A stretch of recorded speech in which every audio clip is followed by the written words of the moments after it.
Morning, colleagues. I just want to test my microphone. We can hear you and we can see you online now. Perfect. Thank you so much.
Can you just give me sharing rights there, Valerie, just so that I can test it out as well?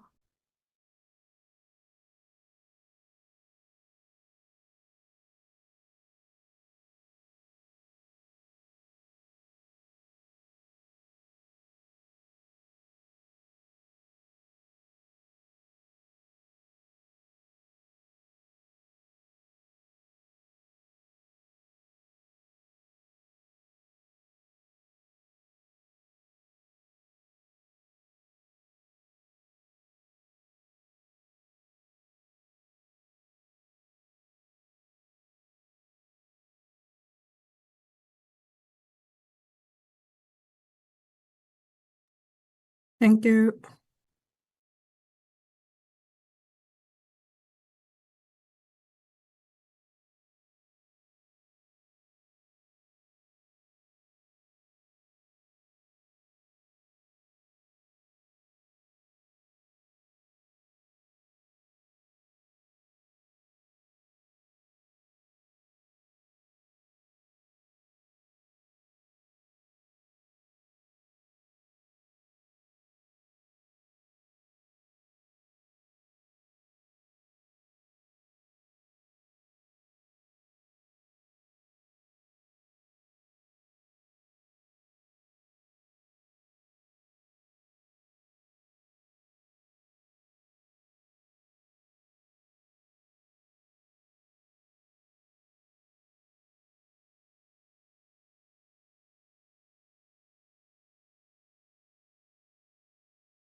Recording in progress.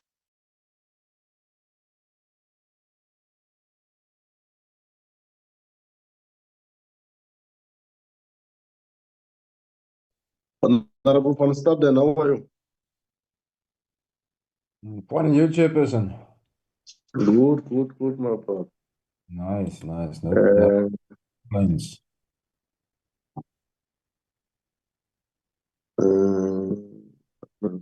Priscilla, how are you?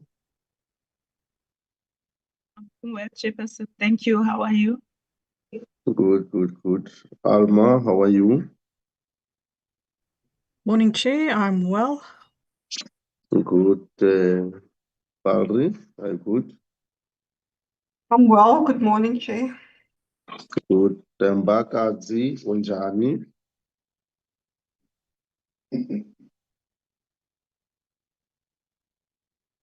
Mbakazi, unjani?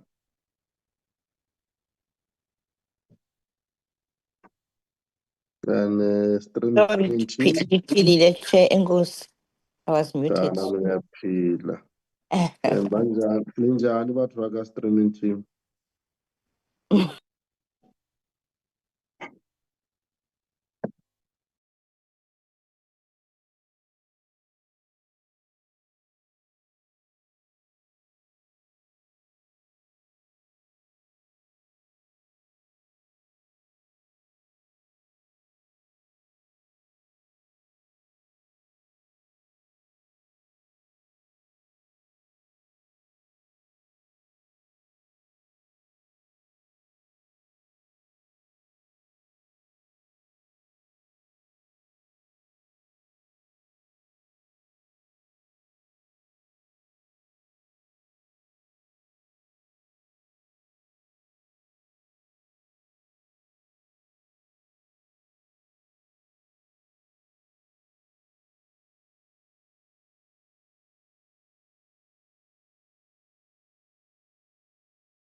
Alma, you'll tell me when, Valerie, you'll tell me when everyone is on board so that we can start.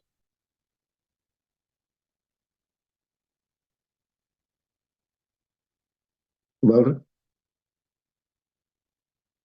Okay, we have 5 members in the meeting now. doesn't collate yet. Maybe we can wait for another one, then you can start.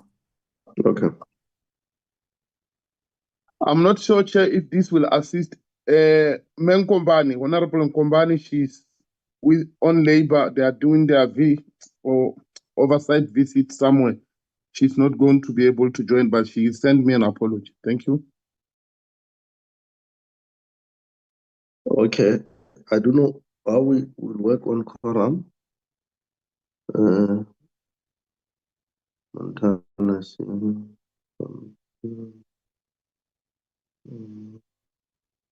Madun? Malmaj, where's Madun?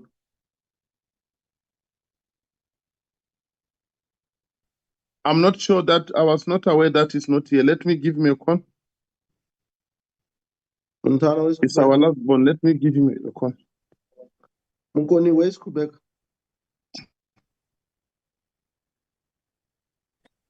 Morning, Chair. I don't know. I think he's supposed to be here. Okay. I don't think the ref meeting, the Scopa meeting is sitting, so we're supposed to be here a full complement. I'll check as well. Okay, please. Sure.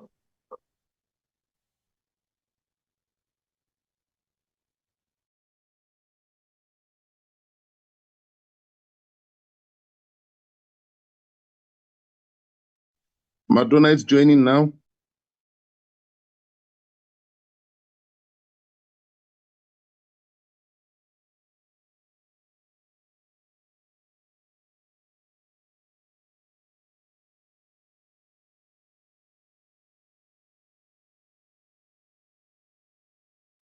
Okay, you can start the meeting. The meeting collates. Okay, just a minute. We're starting.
Good morning, colleagues. I take this moment to greet you on this 14th day of October 2025 on this platform, on a meeting scheduled to start at the hour 30 minutes after the hour 9, scheduled to end at 30 minutes after the hour 12, which I strongly believe we can even finish it earlier than that on Zoom platform, on this Zoom platform.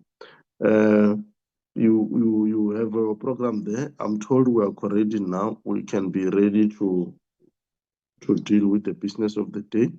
I want to greet our support staff present here, to greet members of the portfolio, and also greet the reps from the department. I see Nicholas on the platform. You are also greeted. And our anchor team, which is assisting us to stream this meeting. I take this moment also to greet all of you. We are not going to take a lot of time on this platform.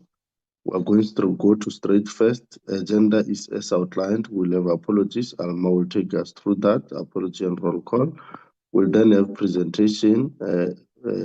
BRRR will take us through the apologies. Alma will take us through budgetary review, recommendation report, finalization of observation and recommendation, what we term BRRR, and consideration and adoption of committees, BRRR, consideration and adoption of committee report on the department as 2024-2025 fourth quarter expenditure, We have already received it.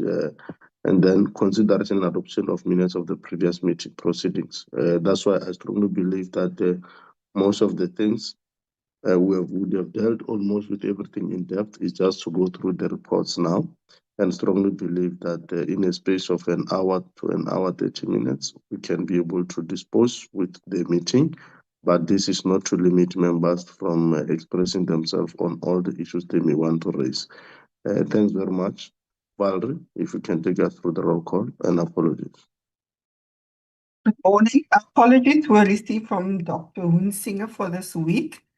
Ms. Kobe apologized for the meeting, and now the apology that was received by Ms. Nkopane in the meeting. So those are the 3 apologies, Chair.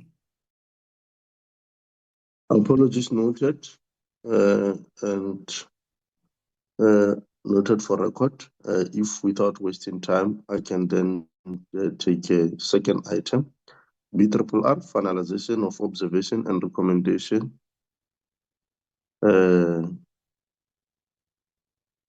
Alma, advocate now.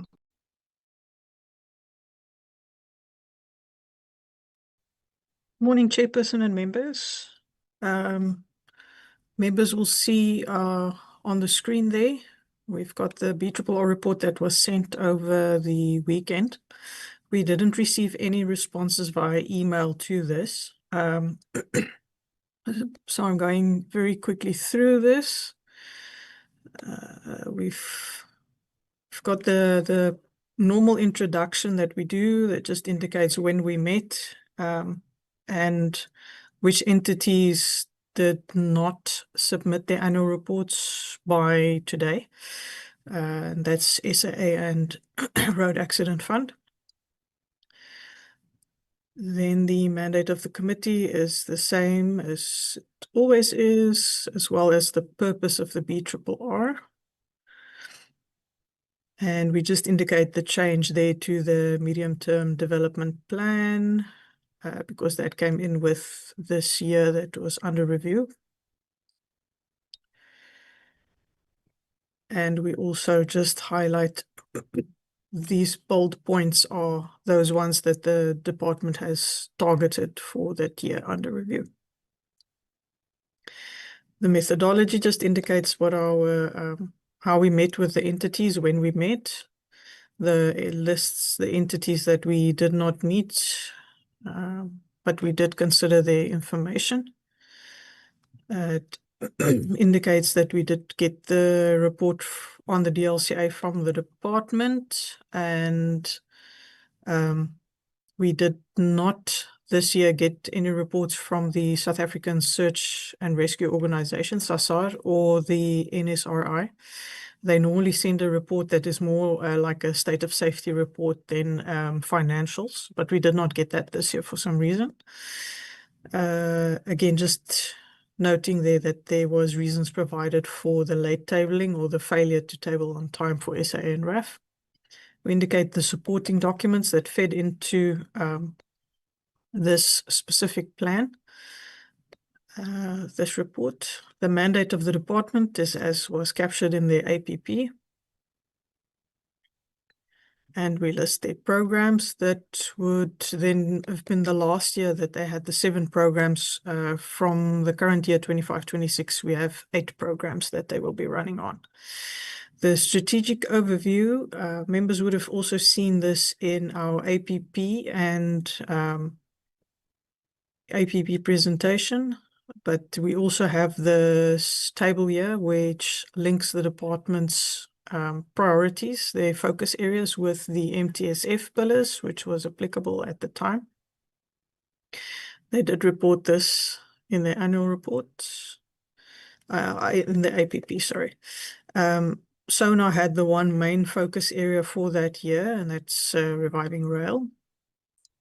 And then the strategic outcome-oriented goals from the department, as they indicated in their plans. An overview of the challenges. These are the challenges we pulled out of the annual report. They had some main challenges on human resources, struggling to fill some posts, and they have other challenges. The other challenges, and achievements are further below in the assessment for the specific year per the programs. Then also we have the delay in finalizing or establishing the transport economic regulator.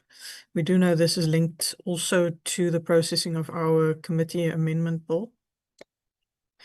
And we do indicate here that also the process on the ASIP, which is currently before the committee. So those were some of the delays that they experienced. The key policy legislative challenges was listed per their annual report. And then also the institutional policies and strategies over the 5-year period from the APP.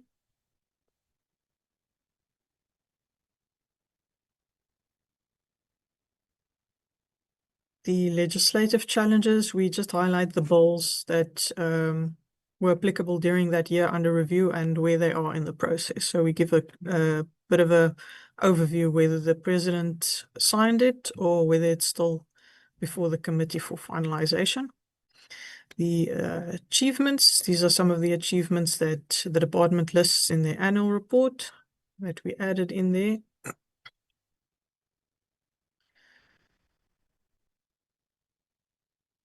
Then we have the overview, just a snapshot of what happened the year prior to the year under review.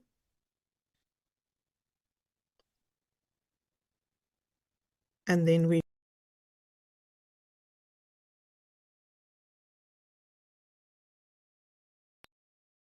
the year under review,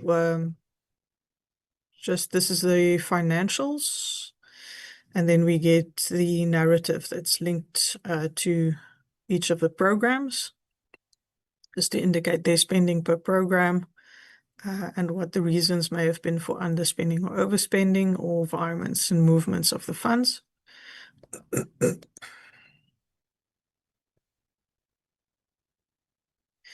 We also indicate the environments and rollovers per their annual report. And they also indicate from which departments those funds were moved.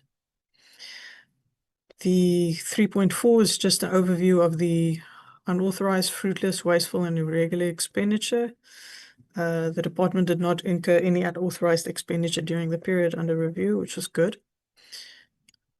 We do indicate some of the troubling areas that were highlighted regarding past expenditures. In terms of fruitless and wasteful expenditure, the department reported 9 cases for the year under review. And irregular expenditure, that there were no new cases for the year under review, but there was an opening balance from the previous years. And then the progress that the department reports in dealing with those matters.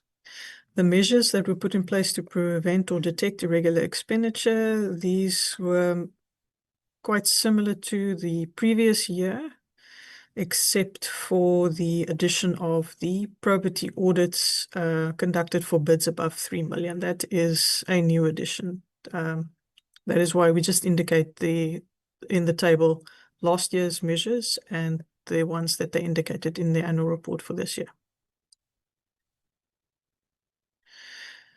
The overview and assessment per program, members would have also seen this in the research report that Dr. Ngezi did. A quick summary, it's all the information that he pulled from the annual report from the department.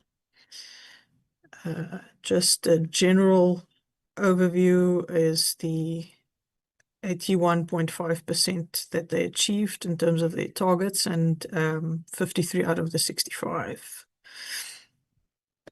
were achieved. These are just those select achievements, and challenges will be seen here. We pulled them a bit from the top down so that everything is in one section.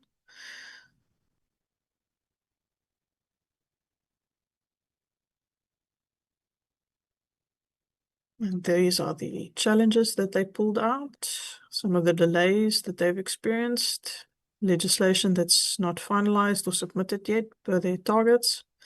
And then we go into the specific programs, information for each program. Members would have also seen quite a bit of this information, or it will see it again in the fourth quarter report. So it's going to feel like I'm repeating myself there. Under human resource management, we just indicate the vacancies that they had and the progress that they made there. They did improve on their vacancy rate, even though it is still above 10%. And then that's for the specific programs. We just also give the breakdown on the employment equity information. And then we indicate some information on the use of consultants. Just for members to note here, even though the number of consultants and the number of projects that the consultants worked on during the year under review came down, the expenditure on consultants went up quite substantially. It's 3.7 times more than it was in the previous year.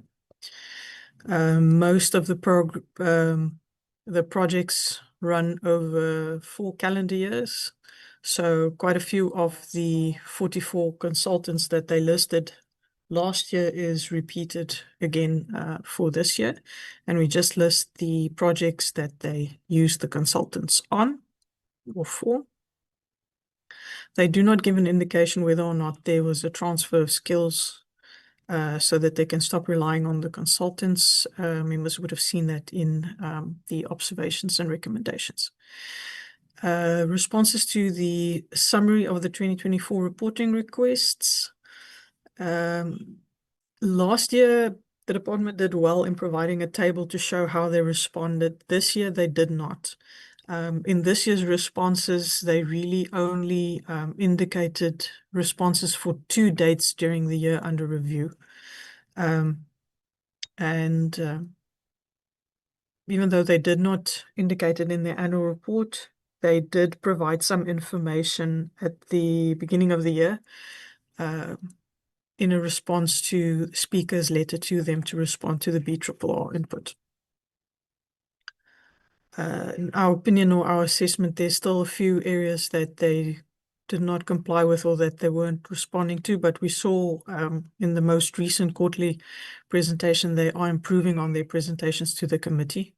Hopefully, they'll continue to include the information on the entities that we asked for per quarterly, as well as the information on the grants. Observations, members will see again, I just use the highlights. It just helps me if I need to edit it or if I had to quickly change something, if by luck road accident fund may have submitted before today, but they did not. So that information stays the same. We just give the reasons provided by the minister. And just for members to note, in the letter for the road accident fund, they indicated that they would be tabling on or before the 10th of October, and it's the 14th. They've still not tabled. In terms of the opinions expressed by the AG, so the first batch is on the department specifically. So we do indicate there that they had the unqualified audit opinion with no material findings, and then the specifics highlighted by the AGSA on material misstatements, internal control deficiencies. So we can see there wasn't that much from the AG with a specific focus on the department this year. To go into the portfolio as an overview, we do see that there was some improvement there compared to the previous years. There were 2 annual reports that were not tabled. There's an improvement in terms of how many of the entities received unqualified audit opinions, but a regression with the move by SACA.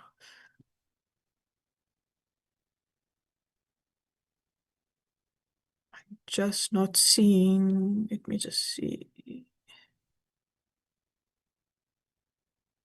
Yeah, I just need to include SACA in there with our list. I do have it in a list lower down. On material irregularities, they indicated 2 for PRASA. I'm still waiting on the AGSA to send me information on Transnet because they did not present on material irregularities in their presentation linked to Transnet. That's why this one is highlighted, and these were material irregularities that they picked up in the previous year. So we are just waiting for the AG to indicate whether or not there's been progress made on those material irregularities.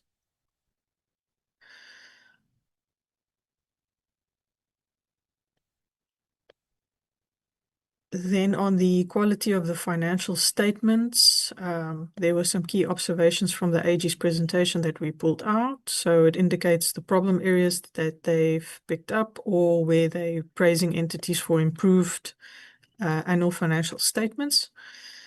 And those are listed here. Members did see this in the AG's presentation. So it's just an incorporation of their presentation into the report. Key messages on service delivery. This is for the sector performance. Just again for members will see lower down in our table of annual target achievements. Technically, the RTMC was the only entity that achieved 100% of its annual targets, even though AGSA indicated that Railway Safety Regulator also received 100%. Based on the Railway Safety Regulator's annual report, they did not receive 100%. So the AG would have said 100% based on the targets that they audited, but they did not audit all of the targets for all of the entities. So their figures are slightly distorted when you compare it to what the entities present. Key target areas that were not achieved were indicated in the AG's presentation. So we just list that per entity that they pulled out. And then members will see there's the specific one on Transnet because they did a separate presentation. So we just highlighted the Transnet ones there. The causes for those findings were also listed and the impact of the above issues. It's from their presentation again.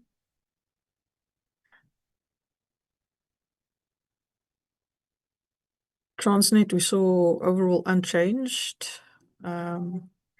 in terms of their audit outcomes.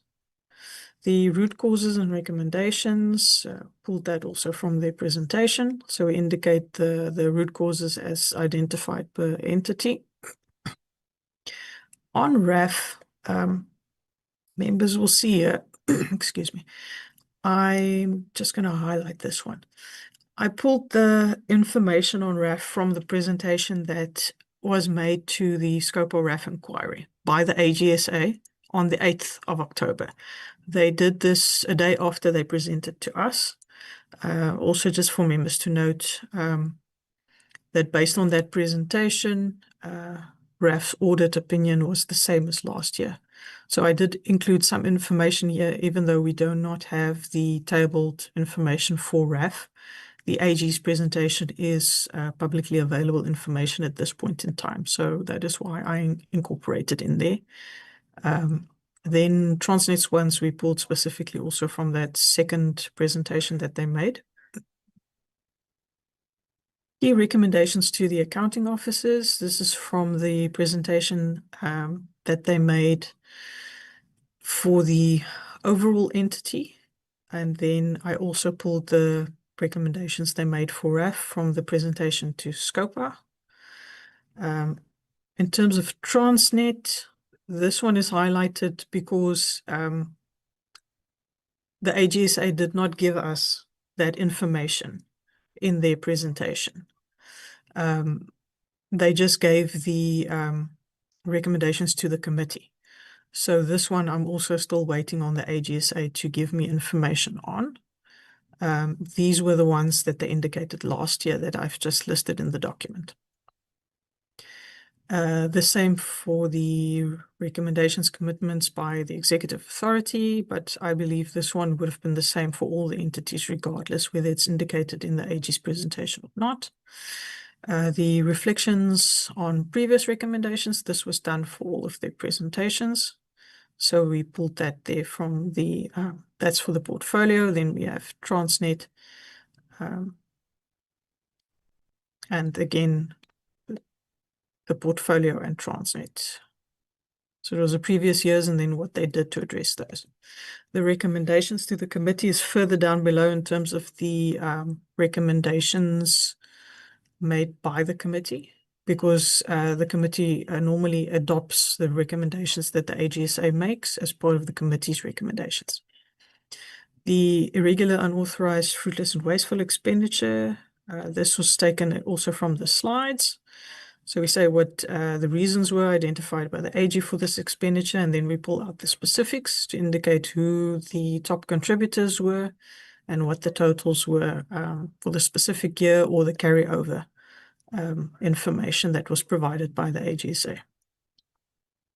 Again, yes, since the members did not see it, unless they were at the SCOPA meeting, I also pulled the information that was there for RAF, linked to these types of expenditure. The Transnet one was presented. This is the fruitless and wasteful expenditure comments. We have there for the portfolio. Again, this one is for RAF specifically, based on the SCOPA presentation. Here we've got our list. This is just a snapshot of the audit outcomes for the entities. I have included RAF in here because the audit opinion is currently indicated as adverse with findings, even though they are also here in the entities that did not submit their annual reports in time for the committee to consider. We applaud those committees that had their improved audit outcomes, and the department's one specifically is noteworthy because it was indicated that it was the first time in 31 years that they received such an audit. There were quite a few entities that had the same audits as the previous cycle, and then the regression that was there from SACA and the non-submission.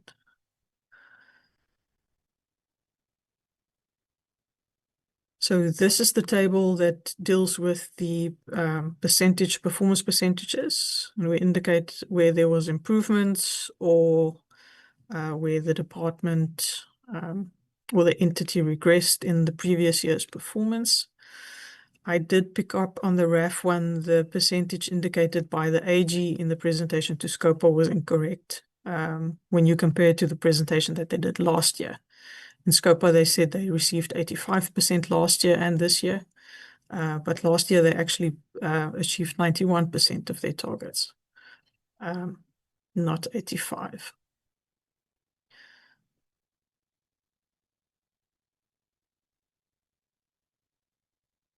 Transnet one, I can just remove the highlight because that was presented, indicated in their reports. So the only aspect to note here is that this arrow needs to change because it was a regression in their performance compared to last year. The AG did not in their presentation indicate their percentage assessment of Transnet. That is why there's nothing here with that percentage indication from the AG side.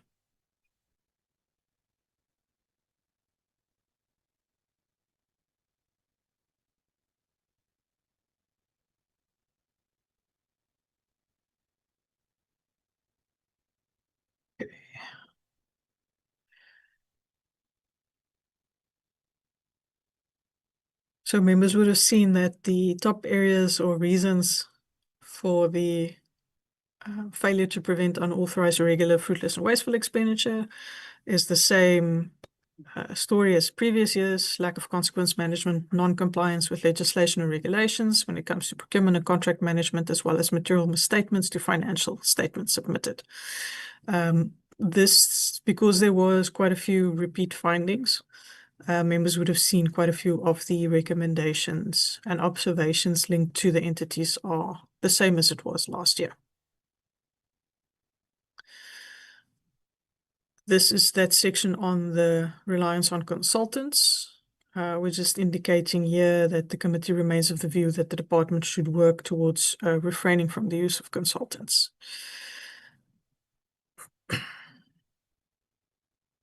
Again, on the level of oversight by the department, members continue to impress upon the department and the ministry that they need to have a greater level of oversight. And this is indicated now also in the improvement per the quarterly presentations that we receive from them. This is the section on the material irregularities.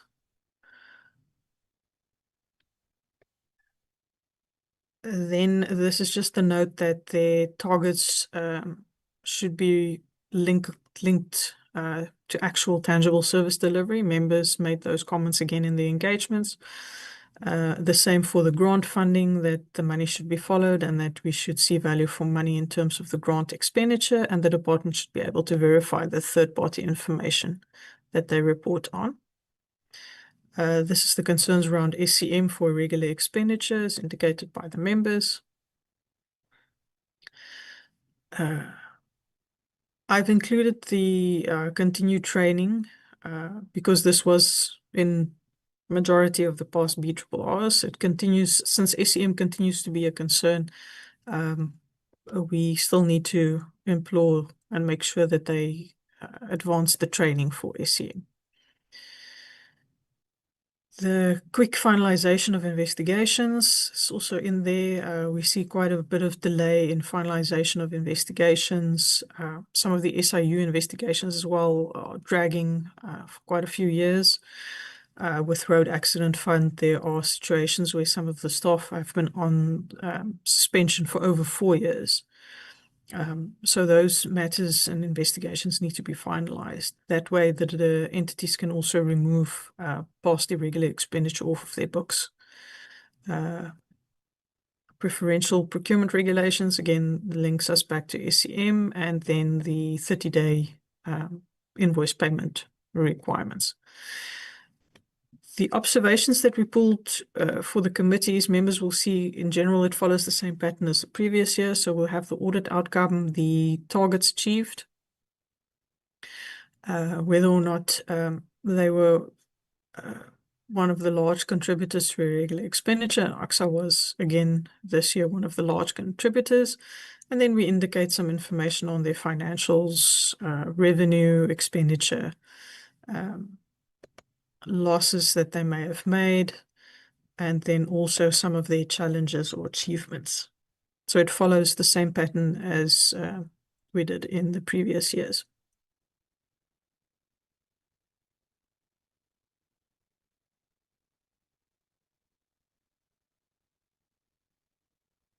So members, it's just the yellow bits is just for ease of reference for members to read. It just indicates where the committee specific observations were indicated, as it links back to the information we pulled from the annual reports of the entities.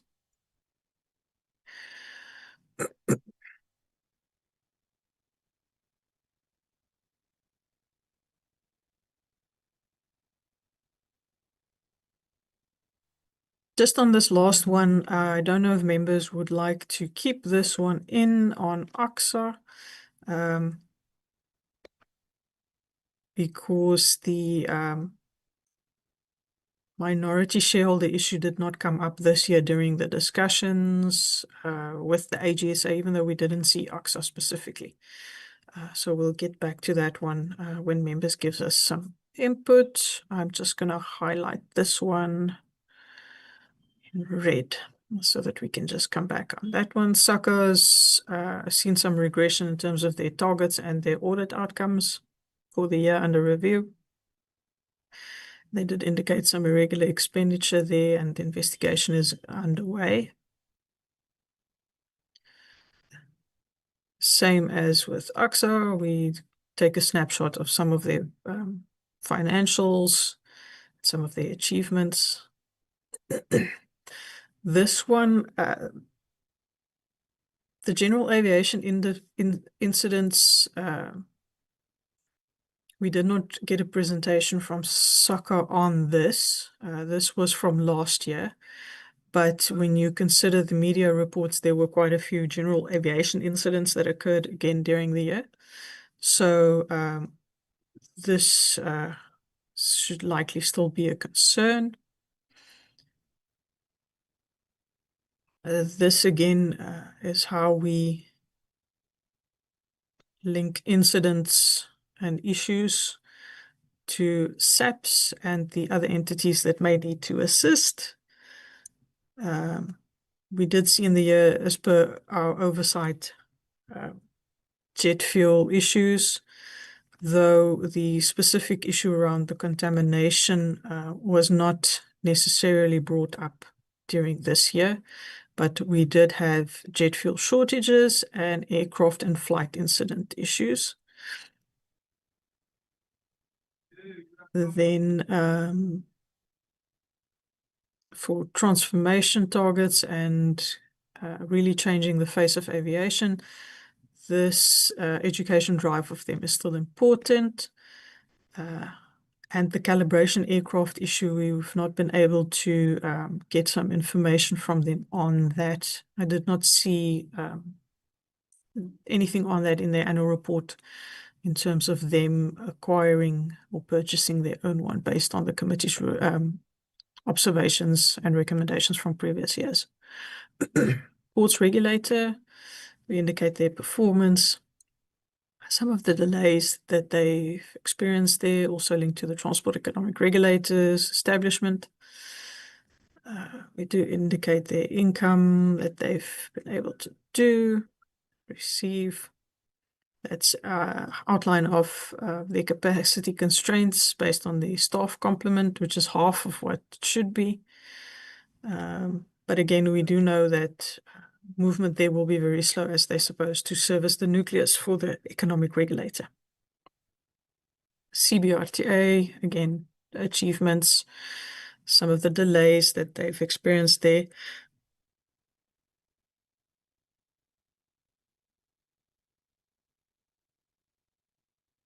Issues at some of the border posts that they've indicated, the Kingdom of Lesotho, Free State issue, still not fully finalized yet, still waiting on the MOUs to be signed.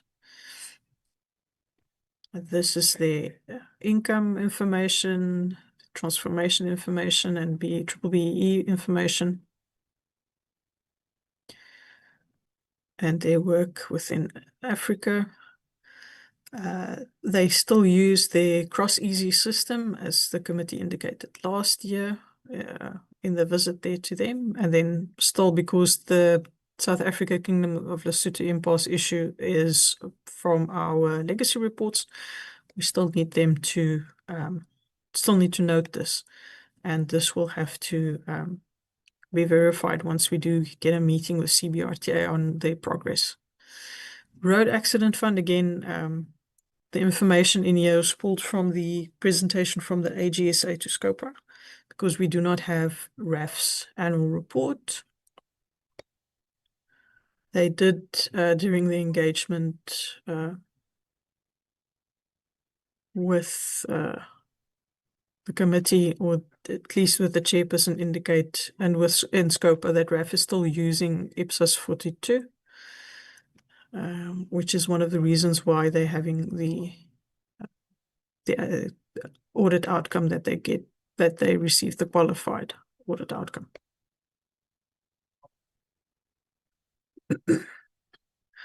On the RSR, similar audit outcome performance here, members will see they indicated 94% was the previous year. Current year is 88%, which is different to the AG saying 100%, because this is based on the annual report from the entities.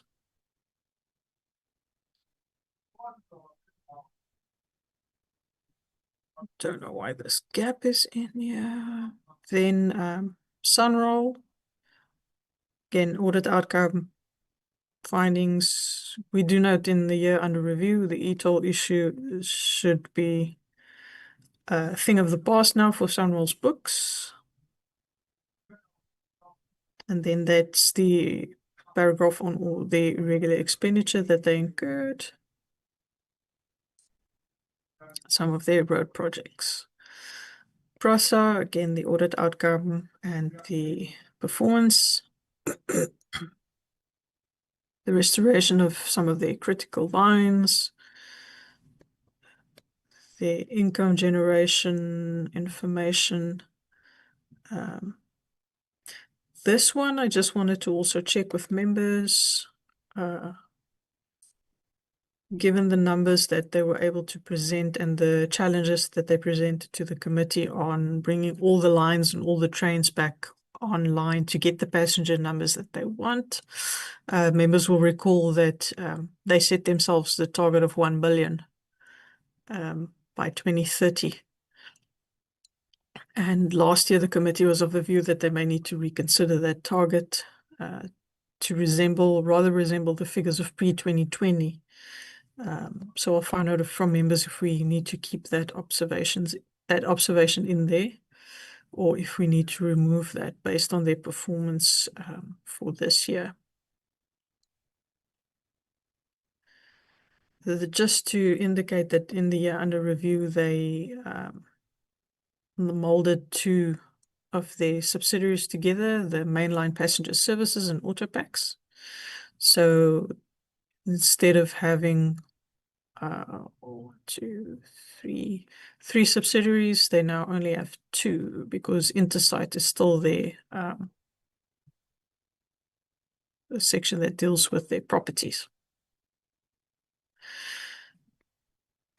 The view did come from members that they do need to move in restoring all the passenger rail services, as well as the stations, despite noting the progress that they have made so far.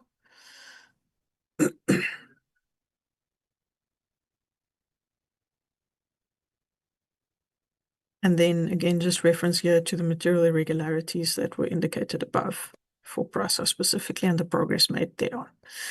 AT&S, this is the information that they gave. The challenges as they presented to members.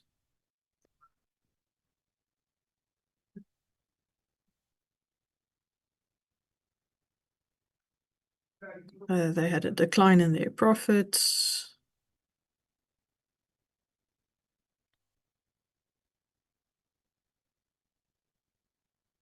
Then members would have seen in the report that they had a bit, the profit delay was also because of the levies that they charged that was slightly lower than they would have liked. So the concern was raised regarding those ones. And then the maintenance concerns, they did work on their maintenance for the buildings, but this maintenance concerns also came from the visits that we did to the entity. So we kept these recommendations from those visits in there because it was during the year under review. Artea, they have their performance. The ARTO issues were also highlighted by the AG, brought it in here from the annual report as well. They do still indicate issues with post office, same as last year, just updated the information based on the annual report for this year. RTMC, audit outcome performance. We still have a concern regarding the road fatality statistics. There is still a slow implementation of the 24/7 shift system by the provincial authorities for the law enforcement aspect.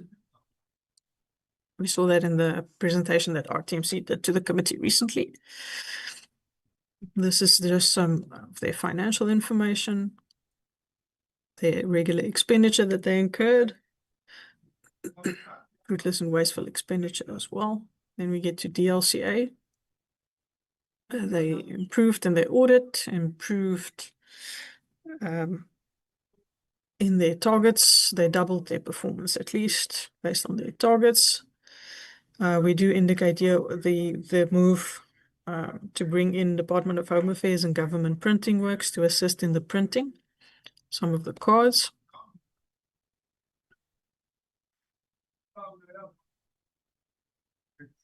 And then this is also just their performance based on the cards that they were able to print, the work that they did with the live enrollment units.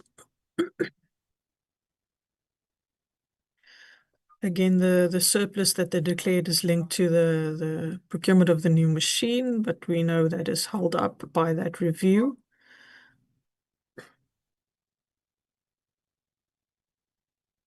And then also still have the issue with the transfer to RTMC. Then SAMSA.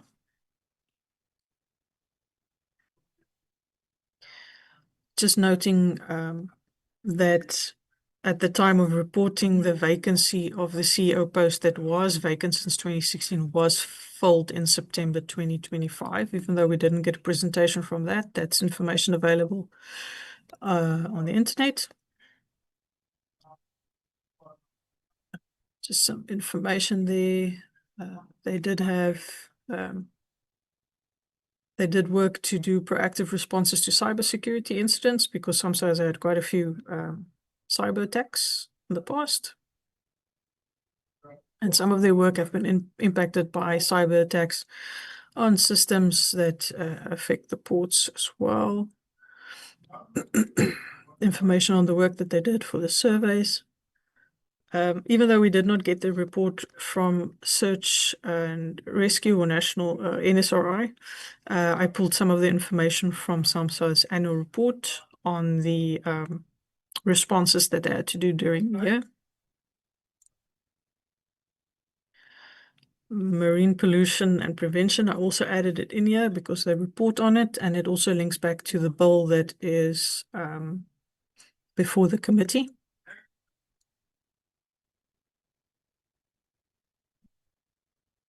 And then Transnet, we have their information here. It's just when they were moved to the transport portfolio, their audit outcome and their performance. It's a slight regression. And then this is all the information members would have seen in the Transnet presentation. On their assets, the movement, tonnage moved, and their financials. Some specifics for each of their directorates. Security incidents, fruitless, wasteful expenditure. Now, the shareholder compact, I just updated this information because last year we requested that they sign the shareholders compact for Transnet and SAA as soon as possible. We just need to make sure that they review and adjust this on an annual basis, and that the entities that have these shareholder compacts do submit a copy of the shareholder compacts for the committee as well. They should be doing that. They have not done this, despite our request last year and the BRRR for it.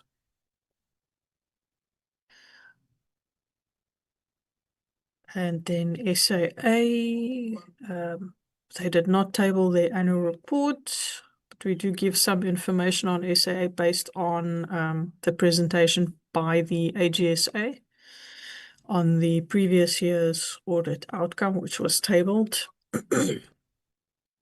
just so that we have an idea of what has been happening at the entity.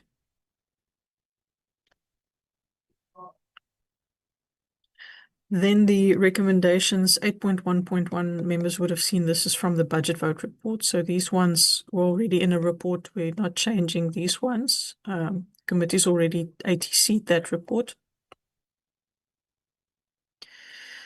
This is 8.2. This is the recommendations that the AGSA made to the committee for the portfolio as well as the different entities. So I incorporated them here. First 5 is for the portfolio. The second batch is for Transnet. And the third batch is what was presented to Scopa. Members would see a lot of these ones are in the committee recommendations in any event, as there's been quite a few repeat recommendations.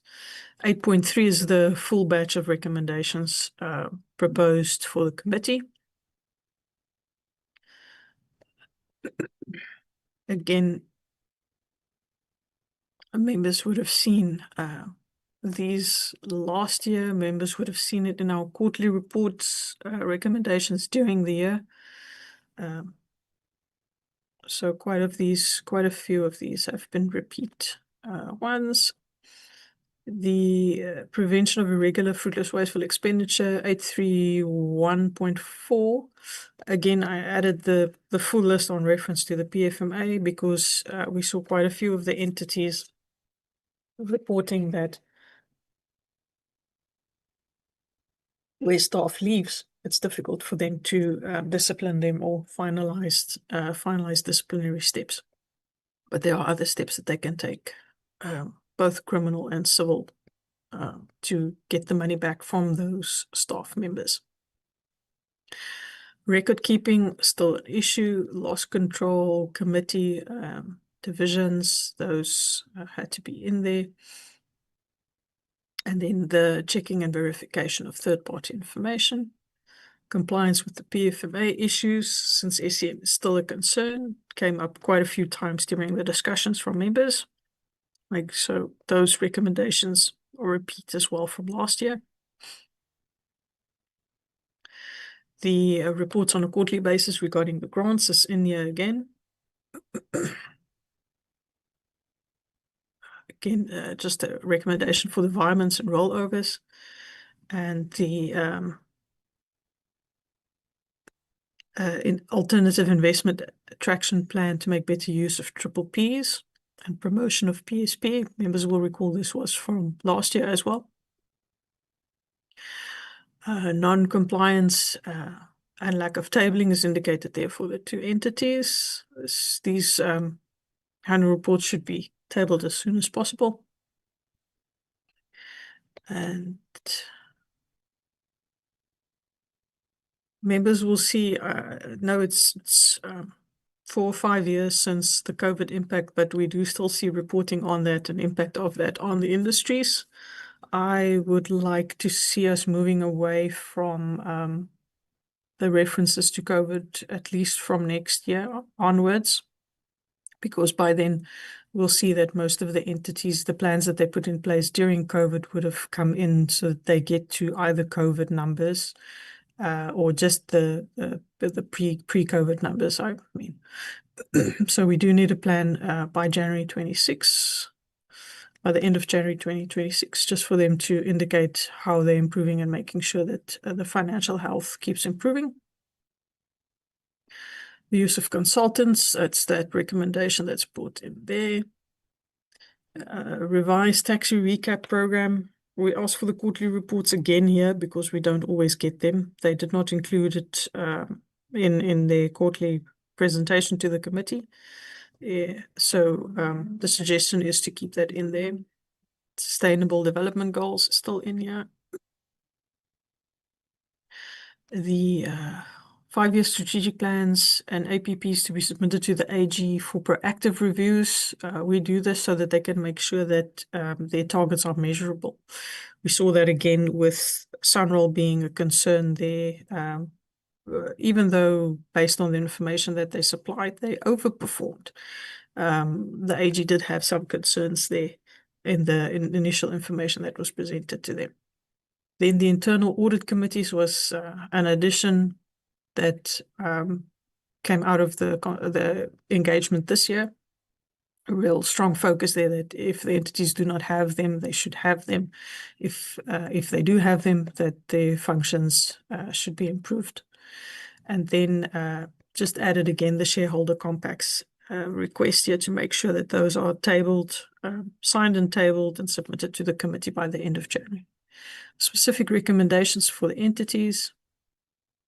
On AT&S, so the big concern remains the flight procedure designs and finalization of that for all of the airports. CBRTA, again, that's our South Africa Kingdom of Lesotho route issue. as well as the SADC protocol implementation and the financial health of the entity. Just to make sure that that is sustainable, they just need to provide us with a plan so that we can see that their finances will be sustainable going forward. The DLCA is the work on the card printing and the card machine. And we do need to be updated on this with the quarterly reports. Ports regulator, funding plans, and this is in the absence of them moving towards the economic regulator, or while the department is still establishing the economic regulator. Based on the current progress by the department, that should be ready for 2027, 2028 at least. So by then we should get reports from the Transport Economic Regulator, not the Ports Regulator anymore.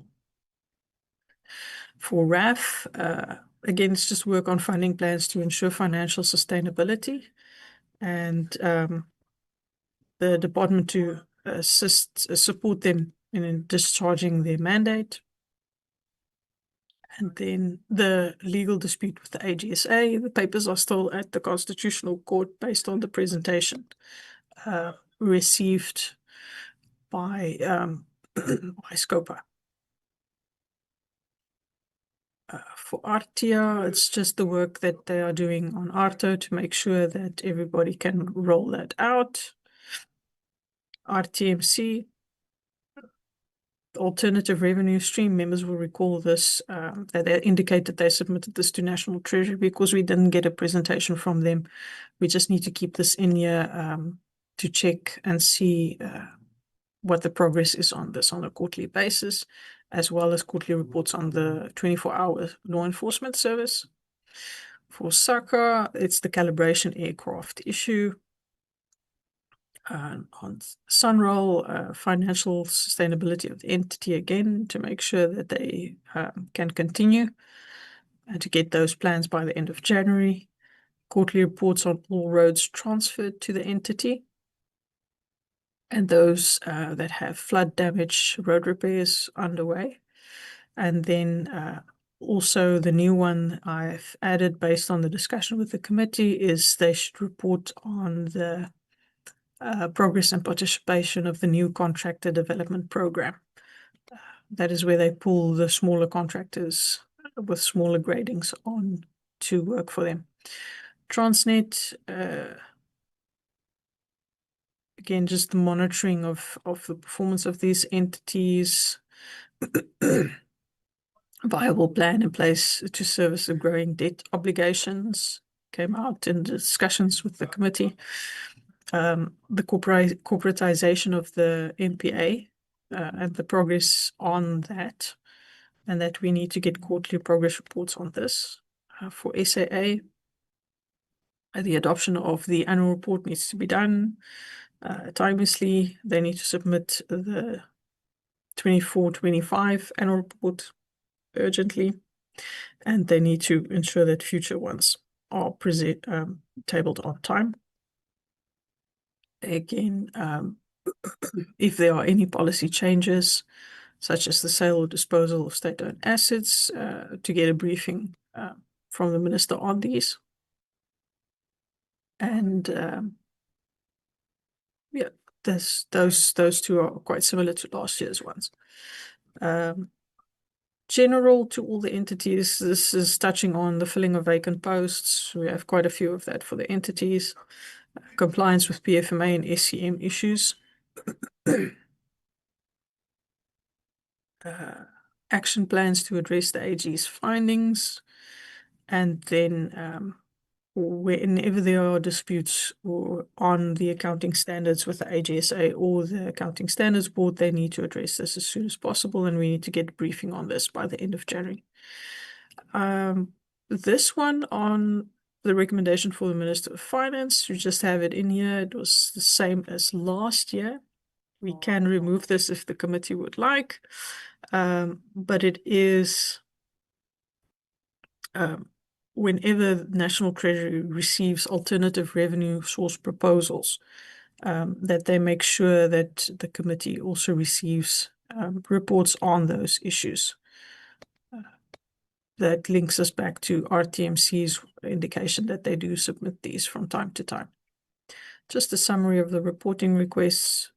Again, it's quite the same as last year. We just changed the dates. It's addressing AG's findings, filling of vacancies, board vacancies, investigations at the entities that we need to get reports on that, pending litigation, we need to get reports on that, quarterly reports on human resource management, disciplinary matters, which we also need to get, job creation targets, transformation targets, the prevention of the irregular, fruitless, wasteful, and unauthorized expenditure, reports on those specific projects, which we don't always get on a quarterly basis. Still asking for those, our grant reports that we want. Again, the Mulatto corridor, because that one's also from the legacy, and that work is still ongoing. Finalization of the public transport safety plan, CBRTA reports that we request, the DLCA's finalization and progress on the card machine and the card printing, and the reports from Sunroll. The conclusion just indicates the presentations that we've received and that we will consider the AG's recommendations throughout the year. Appreciation is always for the Minister, Deputy Minister, the boards, the entities, highlighting the ones that achieved the gold star in audits, and the support staff. I know I put it in yellow, which is preempting possible objections to the report, but that's just if there are, that we can indicate it there. And then our list of abbreviations. So members will know, as we do every year, we update the list of abbreviations. We update our footnotes once the committee has adopted with amendments. So that is my story on the BRRR for this morning. Thank you, Chair.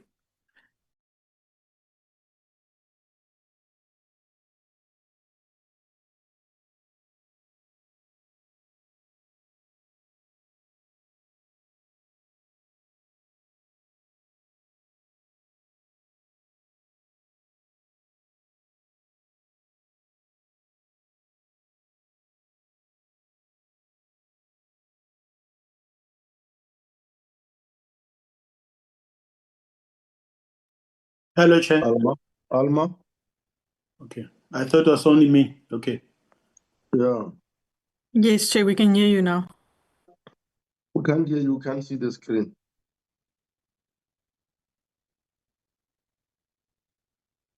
Alma? I'll Well- share the report again, Chair. Yeah, of course, it's no longer there, can't see.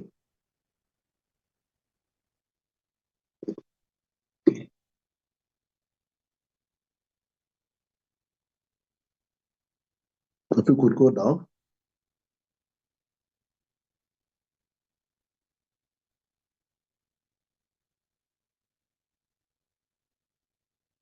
Yeah. Go to the last page. Thank you. Thank you very much. Colleagues, there you are.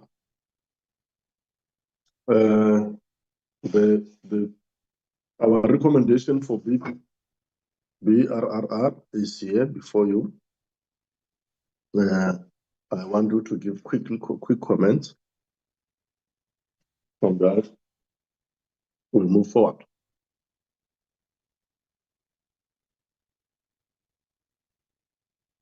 Mukone? Diana?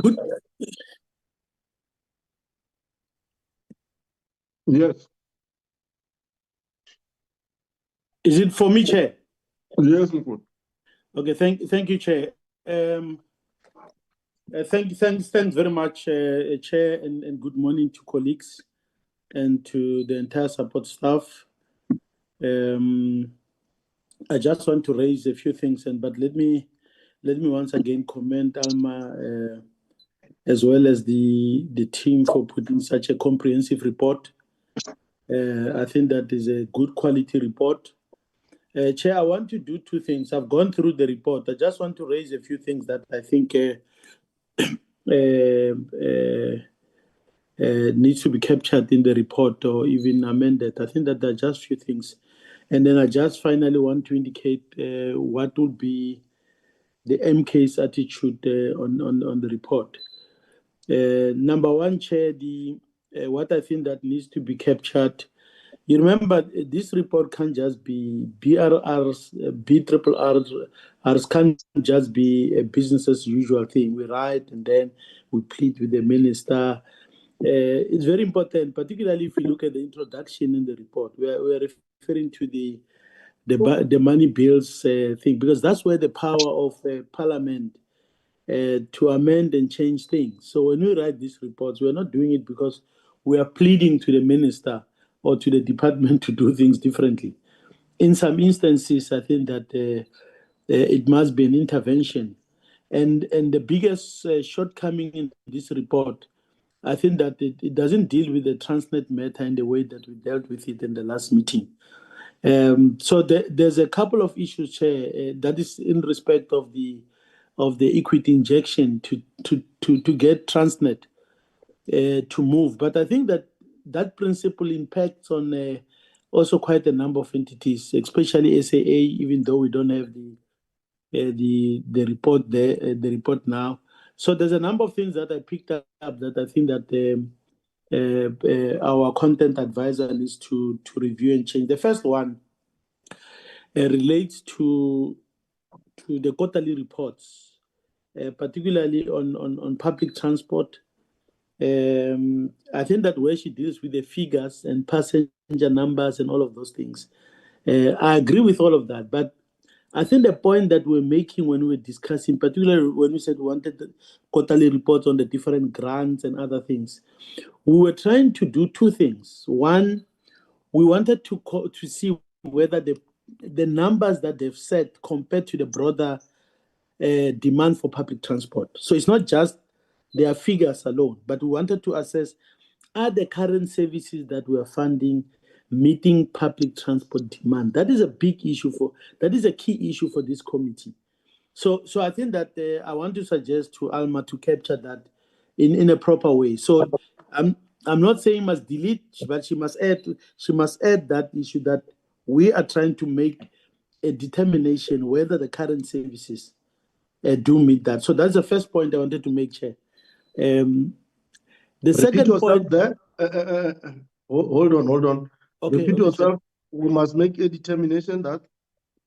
Chair, the issue, the determination that we as a committee, over and about you remember we said we were following the money with these grants Yes. and everything. And I think that is captured in terms of quarterly reports that I think Elma has had captured in the report. But what we are not saying, which was the fact that where we deal with the passenger numbers or the figures, we were saying, the point we were making was that we wanted to satisfy ourselves as a committee that the different services that are funded through these grants, to what extent are they meeting the broader demand for public transport services out there?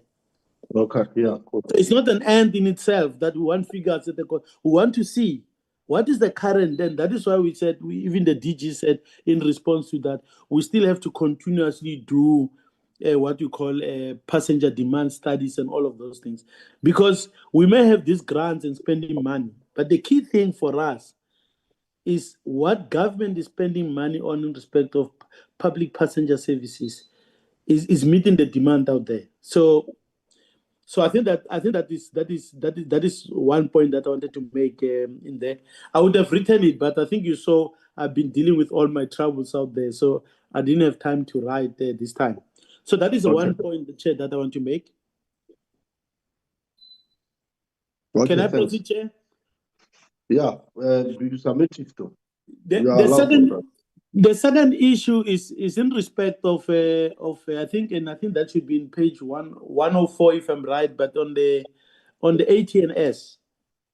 I think that she's dealing with one part. The other part of it we ask, and I specifically asked that question, and the chair of the board answered in two ways. The issue is whether, in its current financial position, ATNS is able to meet its capital investment in modern equipment. You know, those navigation, lending, whatever that are there. Now, I think that what we should.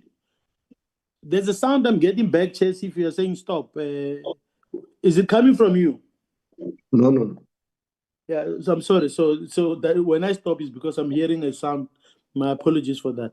So I think on ATNS, over and above what has been included there, the ATNS chairman on behalf of the board and the company, he said two important things, and I'll explain why it's very important for us to deal with them in the proper way. He says the financial position that we have currently will not allow us to do, and that is why we noted as a committee the reduction in capital investment on the part of the ATNS. And he then said the regulatory committee, which is what the body that sets the independent regulator that set the fees and approve CAPEX, has not approved their CAPEX at the required level. And I think that that's a concern that we're raising. So we need to capture that we've noted that the CAPEX at ATNS had gone down, number one. And number two, that in its current financial position, ATNS will not be is not investing on modern equipment, most of which impact on safety. And I think, Chair, you and the minister went on the roadside yesterday. Was it this morning or yesterday? But the point of the matter is that when there is a major thing, I think that let's link it to the point that Alma made about the SACA, that we are now seeing even some increase in some of the accidents that are there. As a committee, we should be seen to have intervened. And so we need to note that in our report. But secondly, we need to say, we as Parliament will engage as a portfolio committee on behalf of Parliament. And I think that will be one of the recommendations we make. We'll engage with the regulator in this case to see their model on funding, particularly on how they approve capital funding. Because we can have a situation where safety is compromised. And I think that will be failing in our oversight role as this committee if we do not elevate this thing. So that's the second issue I wanted to raise. The third issue, Chair, I wanted to raise is that I see this thing about we need to balance the view of the committee with what, because the department continues on this thing of the tax recapitalization program, this demand-driven thing. We've made it very clear that no, as a committee we do not accept that. I think that that is the third issue that we mentioned. The fourth issue, Chair, was in respect of integrated public transport. You remember when they presented the public transport network grant, the DG was at pains when we took this issue up to say, well, it's not only this PG and this PT and NG that we are dealing with. We are trying to integrate this thing, and that's what we are as a portfolio committee measuring the performance on this thing. And lastly, is in respect of Transnet, Chair. I think that there are two things that we raise.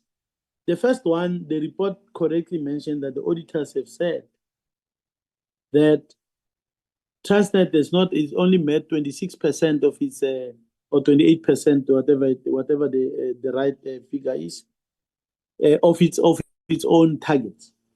But you remember we raised the issue about the tabling of the strategic plan of Transnet. Now, we are measuring them, we're looking at their performance, but Parliament never had the opportunity to influence and shape the targets and that Transnet had set itself because the strategic plan was not tabled. I know that we're now at the tail end of that process, but we raised that issue. Finally, for me, Chair, in respect of Transnet, we raise the issue that unless if you find, and if there's one issue that this committee could help the country on, is to make sure that currently the minister said there's no money.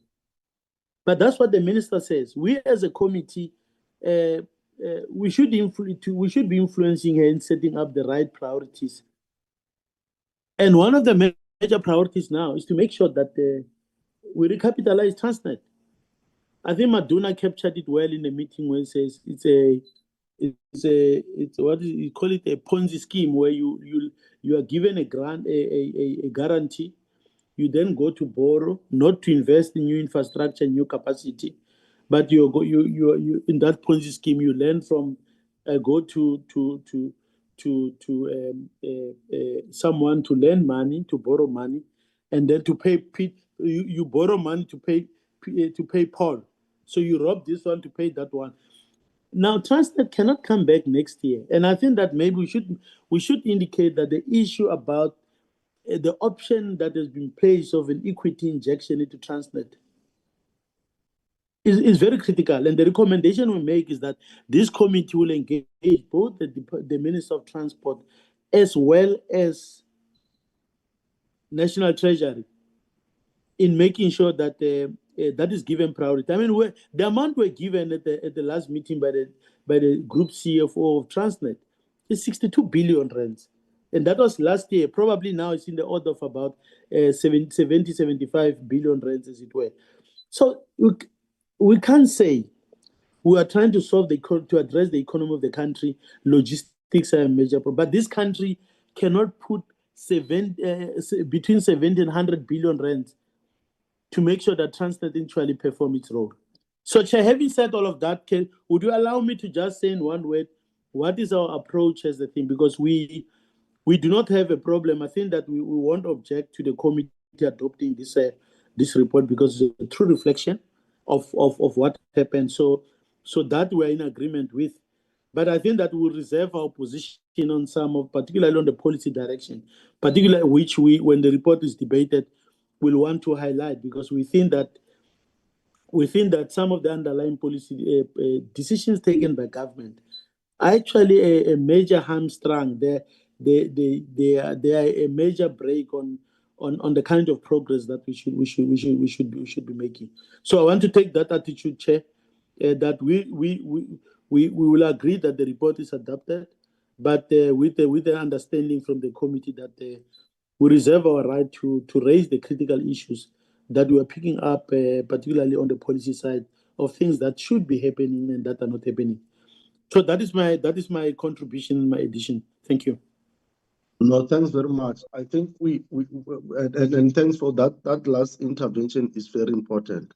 That overall we agree with the spirit and the purport of the report, especially also with the interventions that we are making. But of course, political parties will remain having their own perspective in as far as policy position and policy directive. Thanks for that. Honorable Ghana.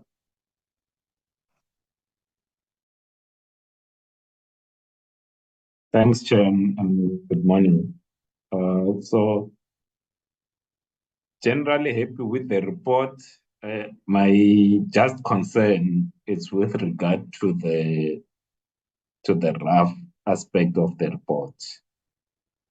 Whilst I appreciate that the advocate has included the information that would have been presented at the SCOPA, I will not feel very comfortable to include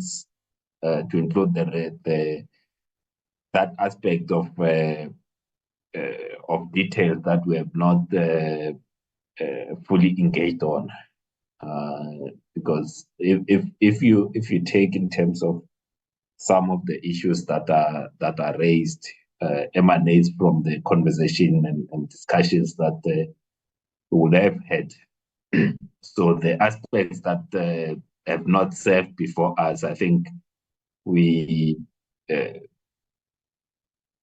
will be difficult to then put that in the report. I think the point that we've made around the that the SAA and the Road Accident Fund did not submit the annual report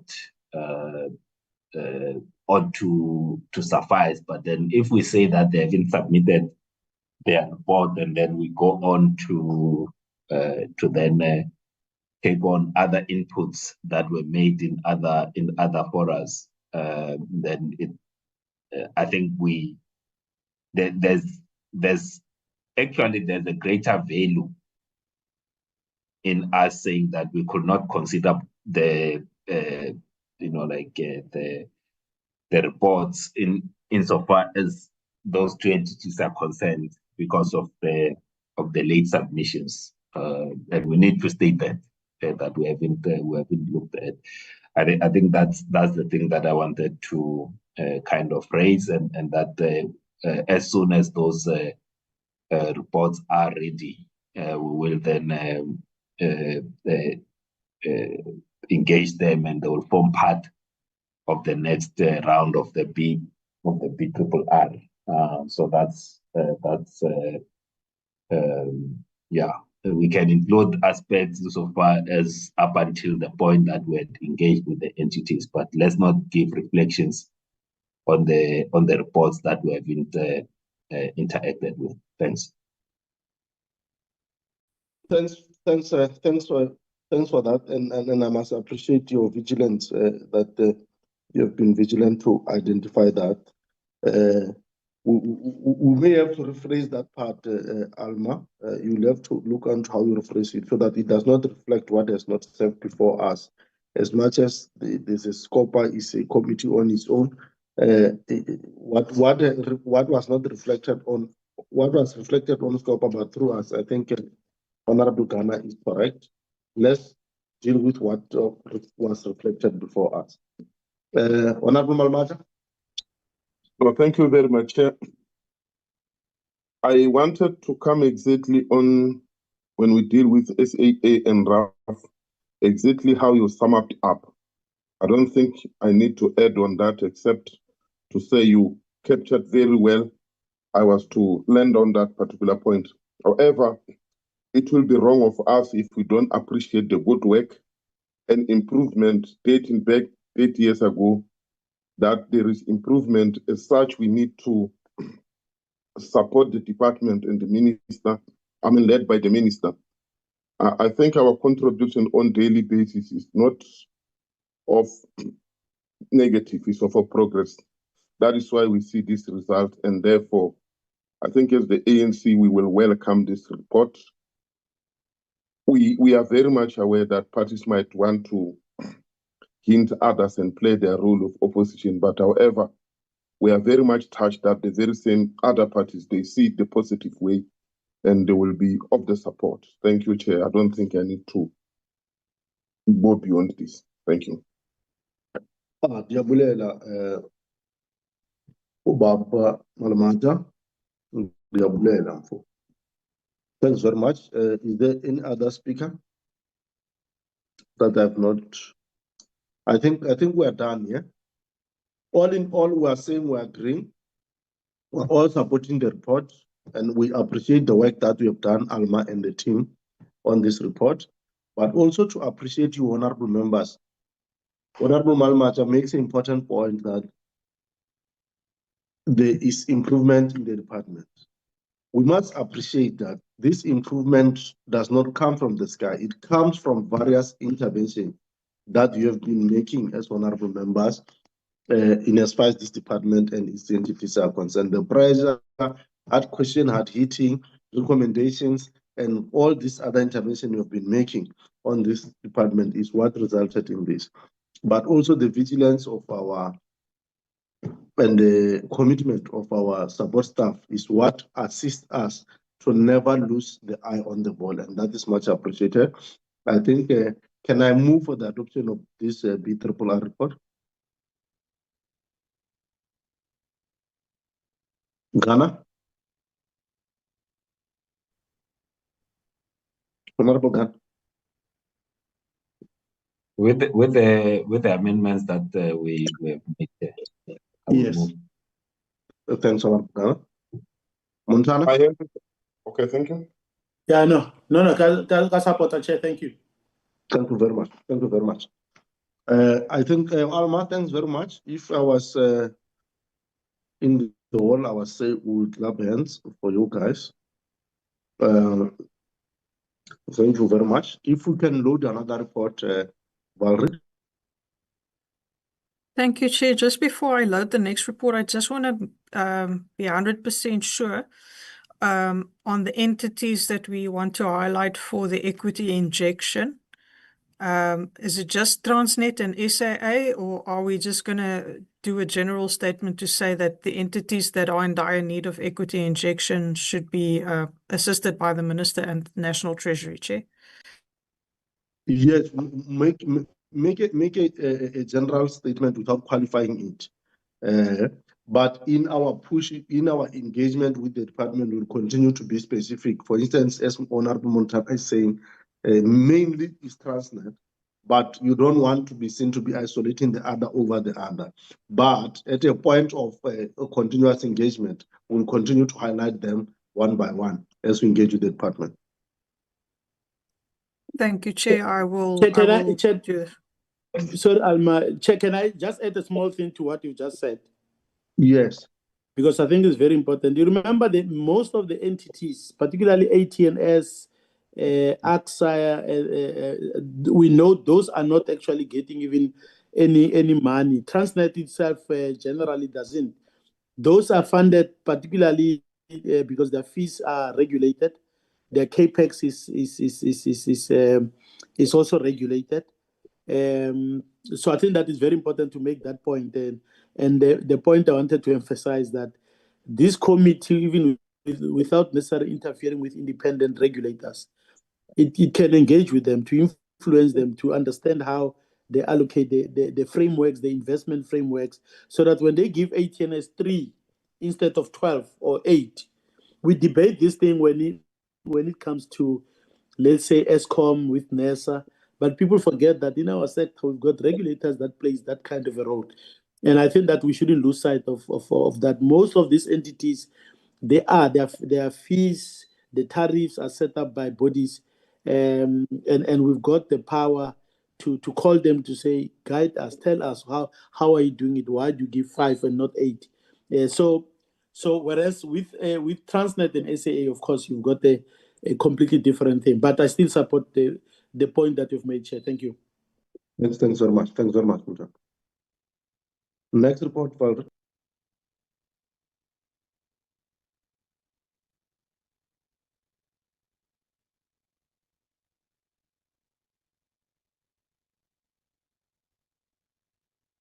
Okay, Chair and members, that's the fourth quarter expenditure report. We just need to change this date. There we go. So this was the first time that we were able to get a fourth quarter expenditure before we did the BRRR. So members will see a lot of this information is the same. The introduction is general, the mandate of the committee to consider these reports. Then it's the analysis of the fourth quarter expenditure. Treat it as read, Alma. Yeah, that way you are dealing with it. Okay, Just treat it as read, yeah. We'll do, Chair. Just to flight it on the screen. There's our programs. The committee observations that was made, we already noted that clean audit report. Some members would have seen those ones came from the minutes, the discussions in the minutes, and then the recommendations are in there as well. So it's very short on the recommendations there, Chair, but it's because the third quarter one was quite extensive and because we were having the BRRR so shortly after the fourth quarter report. But that is the fourth quarter expenditure report for consideration and adoption. Thank you, Chair.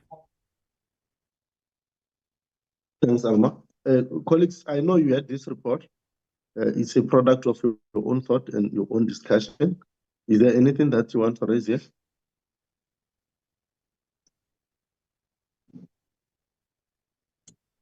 Hand 1, hand 2, hand 3.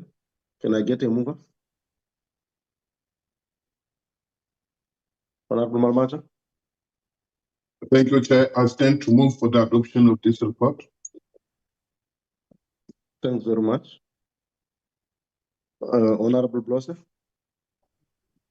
Our second, Chair. Thank you very much. Report duly adopted. Next.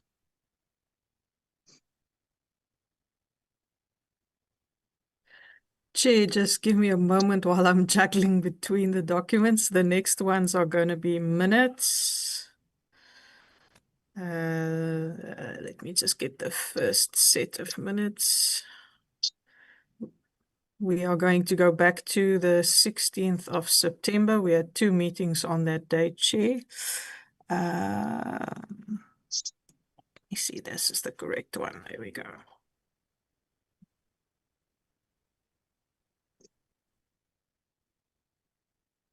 Let me just move it on my page. So this was the meeting on the petition, Davidson petition, that discussion on the marine oil pollution bill, the changes made by the NCOP, merchant shipping bill, the committee strat plan, and the 4th term. Those were present members and apologies, the executives in attendance and the staff.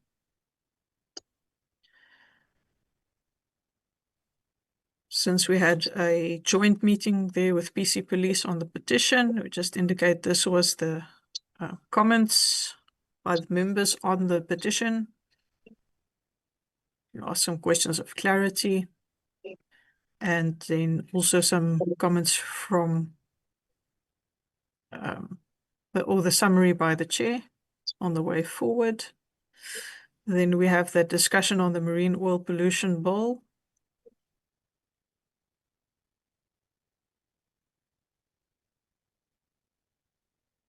The discussion on the dates for the provincial public hearings on the merchant shipping bill. The consideration and adoption of the strat plan. The 4th term program discussion. Minutes that we adopted, and then the additional matters. That was just noting that there would be the meeting in the afternoon and the adjournment, Chair. So that's the first set, is the morning meeting of the 16th of September. Just hold it there. Colleagues, anything here? On this set? If nothing, can I get a mover? Honorable Ghana, you were in. Honorable Van Staden, you were in. Yeah, Honorable Van move, Chair. Staden? Who's moving?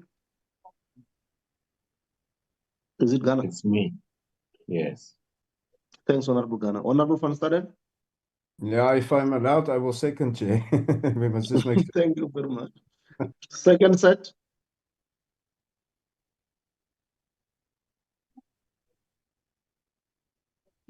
Chair, I think can Valerie just clarify on the secondment? Can we have another member to second, please? Instead of who? Instead of Mr. Van Staden. Or Mr. Van Staden is an alternative. Maduna was not there. Chair, I'm here. I'll second, Chair. I'll second, Chair. It's fine. Thank you, comrades. Thanks to colleagues. Sorry. Yeah, thanks to honorable members. Next set.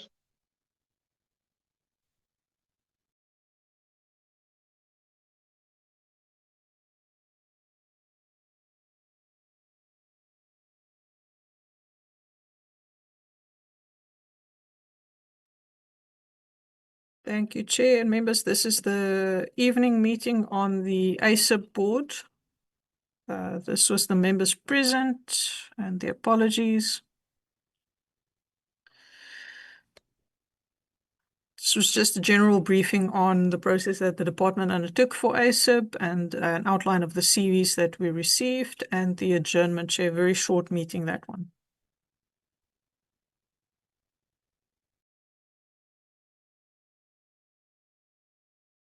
Honorable members, there you go. This was the shortest meeting, right? Mover, I move, Chair. Honorable Malmacha move. Seconder,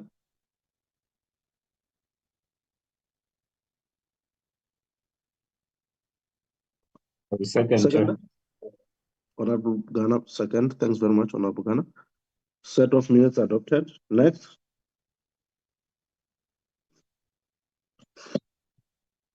Next. Back to the laptops are slow, Chair. It's coming. The next set is last week, 7th of October, the briefing by the AG, the department on itself and DLCA, AG on Transnet, and then Transnet and PRASA. There's the members present and the apologies. Officials.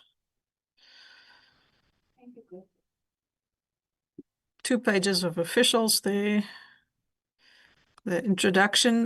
Members will see the notes for the 7th and the 8th are very short because we captured the observations and recommendations in the BRRR report. So it just indicates AG presented, the department presented, AG's presentation on Transnet, Transnet's presentation, and process presentation. The standard note that we have for our BRRR minutes. Everything is captured in the BRRR report, and the very late night adjournment there at 20 to 11. Chair, that's the minutes of the 7th of October. straightforward. Mover one. We move, Chair. Seconder. Our second, Chair. Thank you very much, colleagues. Next set.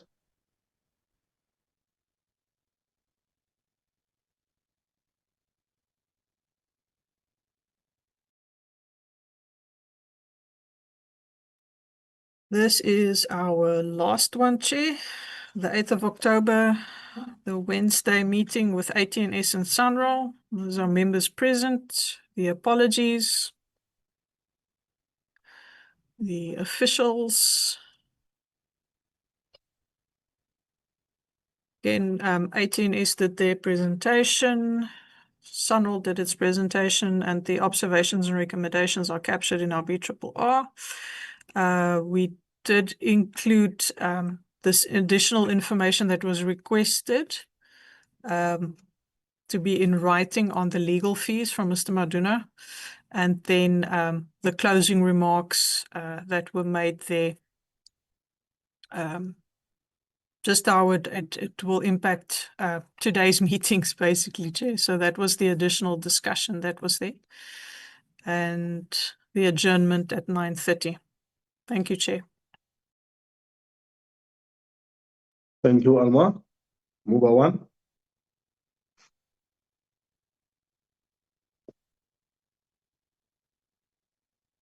I'll move, Chair. Montana moves. Thanks, Honorable Montana. Seconder. Second, Chair. Thank you, honorable members. Accepted. Set adopted. Next. That is it from our side, Chair. I don't know if there are other matters that Valerie may want to raise. Just one thing for honorable members to note. Colleagues, I'm requesting, and I want to put it before you, that if you allow, that we on Thursday, in the afternoon, just after your sessions around 14, just for an hour, we have a virtual meeting to have the N2 Wild Coast petition tabled before us, if you agree. You remember there was that petition that we noted on the other day, and we needed a space to have it presented before us. Well supported, Chair. But I think it should, as you say, it shouldn't be. It should be after. I think that we've got some of us have got committee meetings till about lunchtime. So I think that if it's scheduled at around 2 or upwards, yeah, not earlier. Yeah, just between 2 and 3. It should just be them formally tabling it for our record, and then we'll process it after. Thank you, Chair. Just like we did with the other one. Other one, yeah. Thank you. Is that agreed, colleagues? Agreed. Agreed, Chair. Thank you very much. The second plea from our side, myself and the team here, is that we received the feedback, the briefing by the minister on the dividend petition on the 21st of October. That is next week, right? And I'm requesting that that meeting be virtual, because otherwise we'll just be coming for one item, which is the report from the minister. If I can get a mandate to have that.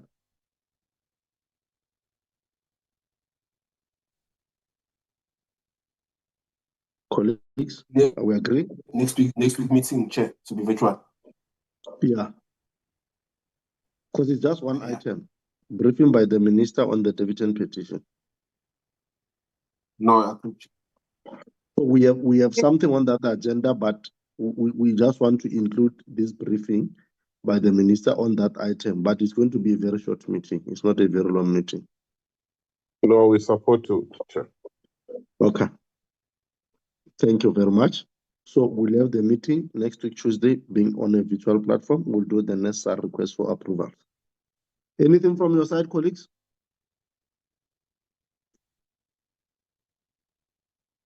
Valerie?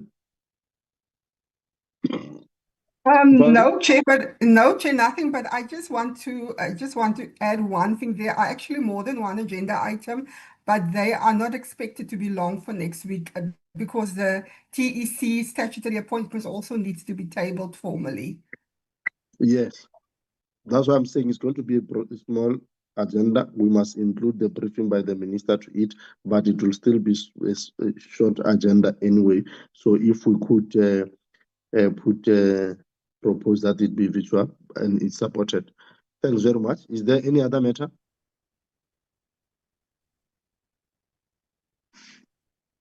If there is no any other matter, colleagues, thanks very much. I must appreciate all of you for your intervention, your discussion, your inputs here. And then I think we're going to meet again with you just in 2 hours' time, in 2 o'clock, for that joint meeting with the Department Portfolio Committee on Trade and Industry and Competition. Thanks very much. The meeting is officially closed.